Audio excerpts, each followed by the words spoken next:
अस्सलामु अलैकुम वरहमतुल्लाहि वबरकातुहू। हंसते मुस्कुराते फूलों जैसे प्यारे प्यारे और समझदार साथियों, ये तो आप जानते हैं ना, अल्लाह ताला ने सबसे पहले इंसान हजरत आदम और उनकी बीवी हजरत हव्वा को जब पैदा किया तो उनको जन्नत जैसी प्यारी और शानदार जगह में रहने का मौका दिया। जबरदस्त बाग और प्यारे प्यारे घर, और कहा जो चाहो खाओ पियो, खूब मजे करो। लेकिन एक दरख्त का फल खाने से मना किया। हजरत आदम और हजरत हव्वा मजे मजे से रहने लगे, लेकिन उनका एक खतरनाक दुश्मन भी था, शैतान, जिसको बस हर वक्त एक ही काम था कि आदम अलैहिस्सलाम को जन्नत में रहने नहीं देना। वो उन्हें ये ख्याल पेश करता रहता कि ये फल खा लो, फरिश्ते बन जाओगे, हमेशा जिंदा रहोगे। जब बहुत वक्त गुजर गया तो हजरत आदम और हजरत हव्वा अल्लाह ताला का हुक्म कुछ भूल गए और उन्होंने शैतान की छोटी बातों को ठीक समझकर वो फल खा लिया। इधर फल खाने की गलती हुई, उधर दोनों के कपड़े गायब, वो बेलिबास हो गए। समझ गए कि हमसे गलती हो गई है और रोने लगे, लेकिन हया के जज्बे की वजह से फौरन अपने जिस्म को दरख्तों के पत्तों से ढांपने लगे और अल्लाह ताला से सच्ची तौबा कर ली। दरअसल साथियों, शैतान का चक्कर ये होता है कि इंसान अल्लाह ताला की नाफरमानी करे और यूं उसकी हया चली जाए और वो गुमराह हो जाए। लेकिन आदम अलैहिस्सलाम ने हया की हिफाजत की और फौरन खुद को ढांपने की कोशिश में लग गए और रोने लग गए कि हमारी गलती की वजह से अब अल्लाह ताला हमसे नाराज ना हो जाए।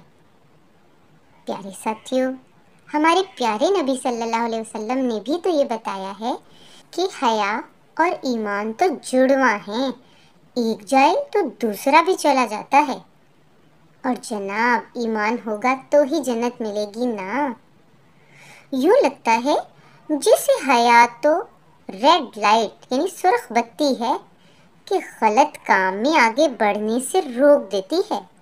शैतान गंदी बातें हमारे दिल में डालता है ताकि हम अल्लाह ताला की बात ना माने और जन्नत में ना जा सके। जन्नत जिसमें प्यारे प्यारे घर, सोने चांदी के जेवर, बर्तन और जो कुछ भी हमारा दिल चाहे वो हमें मिलेगा।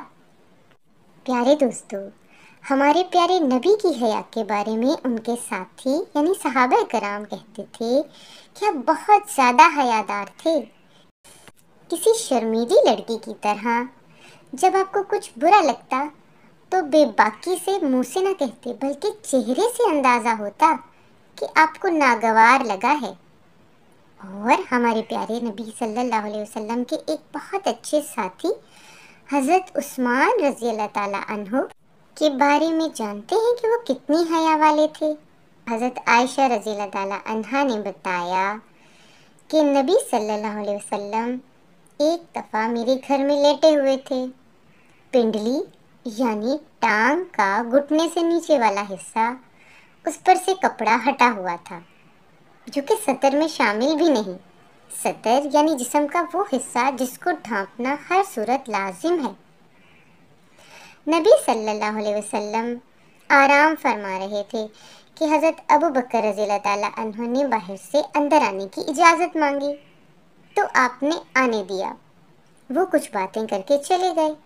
फिर हज़रत उमर आए और वो भी बातचीत करके चले गए। इसके बाद हज़रत उस्मान रज़ी अल्लाह ताला अन्हु ने आकर अंदर आने की इजाज़त मांगी तो नबी सल्लल्लाहु अलैहि वसल्लम बैठ गए और कपड़े पूरी तरह से दुरुस्त किए। फिर उनसे बातचीत की और वो चले गए। हज़रत आयशा ने पूछा कि इनकी मर्तबा आपने बहुत ज़्यादा ख्याल रखा, इसकी क्या वजह है?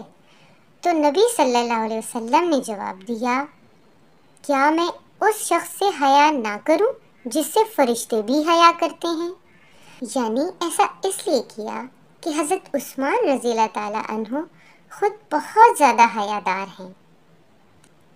یوں نبی صلی اللہ علیہ وسلم نے کئی باتیں سکھائیں کہ مرد کے گھٹنے سے نیچے یعنی پنڈلی اگر کسی وجہ سے ڈھانپنے سے رہ جائے تو گناہ کی بات تو نہیں، لیکن جسم کے جو حصے سطر میں شامل نہیں بھی ہیں ان کو بھی ڈھانپا جائے تو یہ حیا ہے۔ اور ایک اور بات، جو کوئی انسان جتنا زیادہ حیادار ہوتا ہے اتنا ہی دوسرے لوگ بھی اس کی موجودگی میں حیا کا خیال رکھنے لگ جاتے ہیں۔ پیارے نبی صلی اللہ علیہ وسلم کی صحابیات کی حیا کی تو کیا ہی بات تھی۔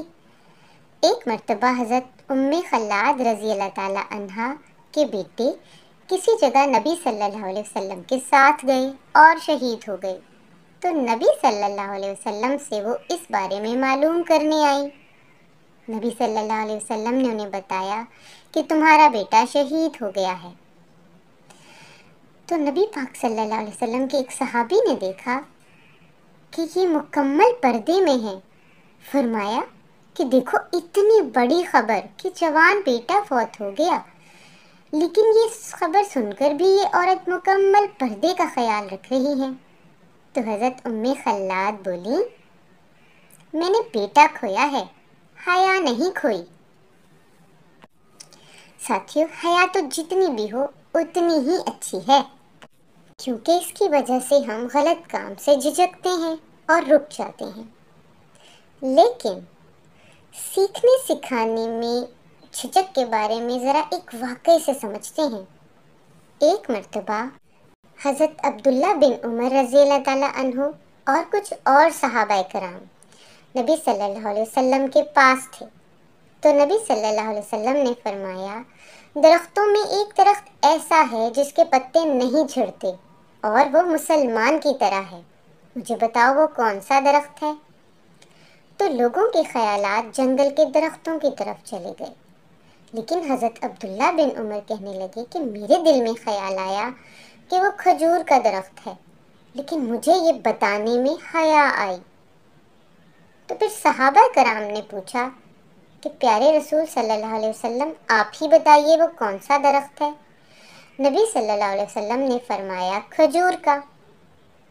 حضرت عبداللہ بن عمر نے یہ واقعہ اپنے ابو یعنی حضرت عمر رضی اللہ تعالیٰ عنہ سے بیان کیا، تو انہوں نے کہا کہ تم بتا دیتے کہ وہ کھجور کا درخت ہے تو یہ تو میرے لیے بہت زبردست بات ہوتی کہ تمہیں اس کا جواب آتا تھا۔ عبداللہ بن عمر کہنے لگے، میں نے بڑے بڑے صحابہ کرام کو خاموش دیکھا تو مجھے ادب کی وجہ سے بولنا اچھا نہ لگا۔